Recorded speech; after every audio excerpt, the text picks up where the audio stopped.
Famous for its biodiversity, pristine coral reefs and world-class birding, Farasan Island is one of the most beautiful islands in the kingdom. Comprise of over 80 islands, only 3 of them are inhabitant, among which Farasan Island is the largest one. Once known as Portus Ferresanus, the islands has rich history and great strategic importance since centuries. And for this reason Ottomans occupied the island after a battle with locals in the Ottoman era. It's a dream of all the travelers in the kingdom, to visit Farasan Island at least once in a lifetime. Visiting Farasan Island is way too difficult than dreaming it. In this video, I am going to share my experience of visiting Farasan Island, with all the necessary and very minor details you must know before visiting it. I would also try to answer all the queries which were asked to me on the platform of Saudi Tourism Group by different people. The first and the most important question was about planning the trip. I was asked about the weather in Farasan in August and my recommendation when to visit it. The answer is very simple. You should plan your visit from November to February, that's the best time to visit Farasan. Other months are too humid and hot, especially for central and northern regions residents. We visited in the month of August, and we suffered a lot. August proved to be hell humid and hot for us. Second frequently asked question was about the ferry tickets. How, and from where, to book the tickets, etc. The only way you can book the ferry tickets is to visit the ticketing office near Jazan port. Correct location of the ticket office is given in the end of video description. I would advise travelers to book complete itinerary from Jazan ticket office before leaving to Farasan, otherwise you could be in a big trouble, as getting ticket from Farasan is very difficult and complicated than Jazan. If you miss your return ticket, then you can book it from Farasan office, which is in the main town. Location is given in the end of video description. Another frequently asked question was how to take cars to Farasan. What are the documents required? All you need to do is to tell the ticketing agent that you need to bring your car there. He will check the slots and let you know the soonest available slot. Carefully check and then confirm all the dates and timing. You need to present your Iqama and car istamara for registration purpose. If any visit visa holder is accompanied, then you must present their passports as well. What are the different types of tickets issued to bring cars to Farasan? How can I check my ticket type? What are the differences? There are 2 kinds of tickets for cars. Number 1 is confirmed ticket, and second is waiting ticket. The difference lies in the words themselves. Confirmed means your car space is confirmed in the ferry, even if you reach a bit late to the terminal.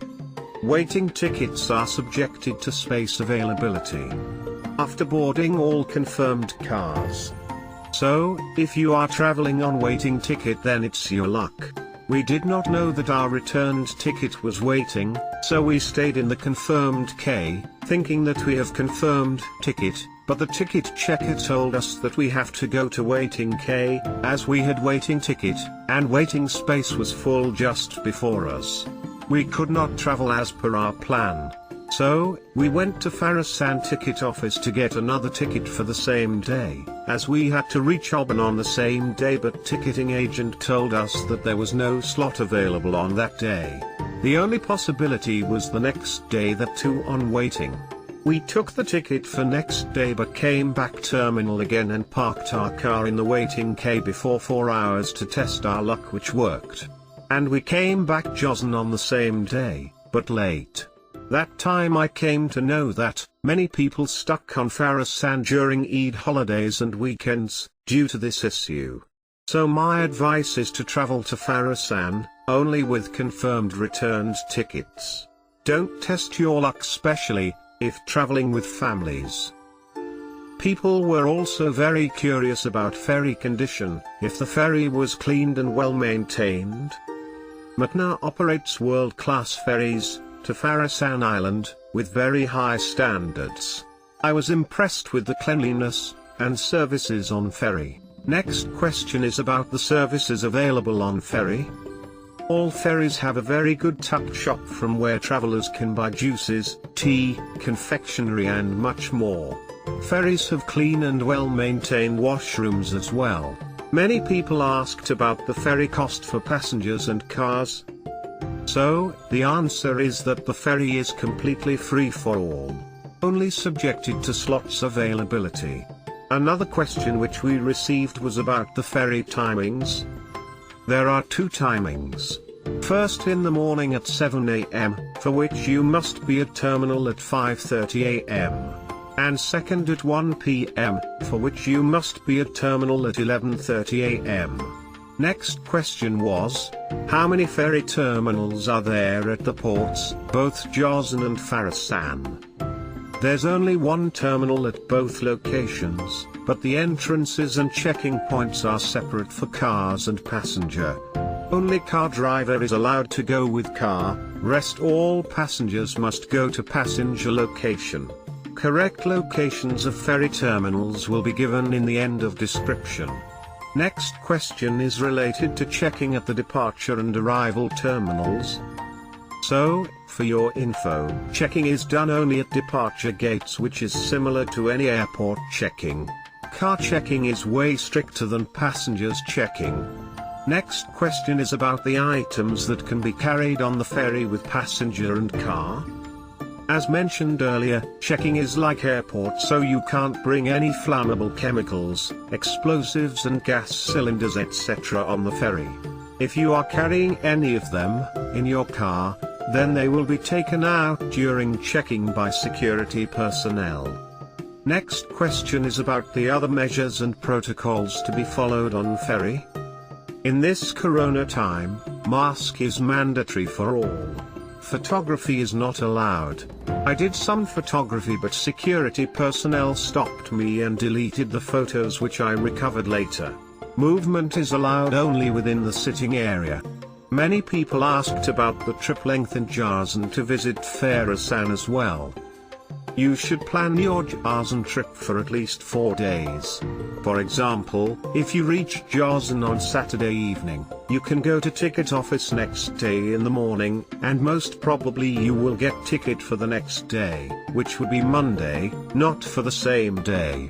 People also asked about the trip length in Farasan to visit most of the places in Farasan. You should plan your stay for at least more than 1 day, but 1 complete day is also enough to cover most of the places on Farasan Islands. Another question which hit our mind is about hotels in Farasan Islands. Yes, there are some hotels which are available online, and some furnished apartments are also available, which can be booked on arrival.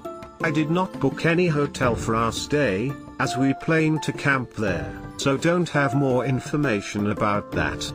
Restaurants are the next thing after hotel in Farasan Island, for which we received some queries. There are many restaurants in Farasan Island, especially in the downtown, from where you can buy food, but most of them are Arabic restaurants. Next question is if camping is allowed in Farasan Island. Yes, there are many campsites, and anyone can camp at the beaches as well. The parks are also very beautiful to camp, but camping is not recommended in summers due to hot and humid weather. Many people asked about taxi, bus or rent-a-car service in Farasan if they don't have car. However, there's no taxi or bus service. Yellow Rent-a-Car has now a branch at the ferry terminal in main Farasan Island, from where anyone can rent a car. There are some shared high-is service for pick and drop from port to town, but mostly used by locals. If you ask me what are the other not to do things on island, then I would advise you not to hunt or hurt any bird or animal, especially in the protected areas. Don't visit Gazal Reserve area without permit.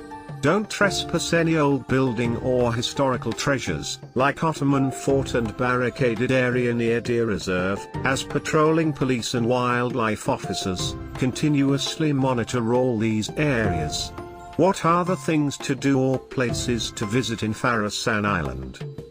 However, Farasan Islands are known for their incredible biodiversity, pristine coral reefs and raw beaches with very less human footprints. The islands have rich history and natural reserves which make them one of the most famous tourist attractions in Saudi Arabia.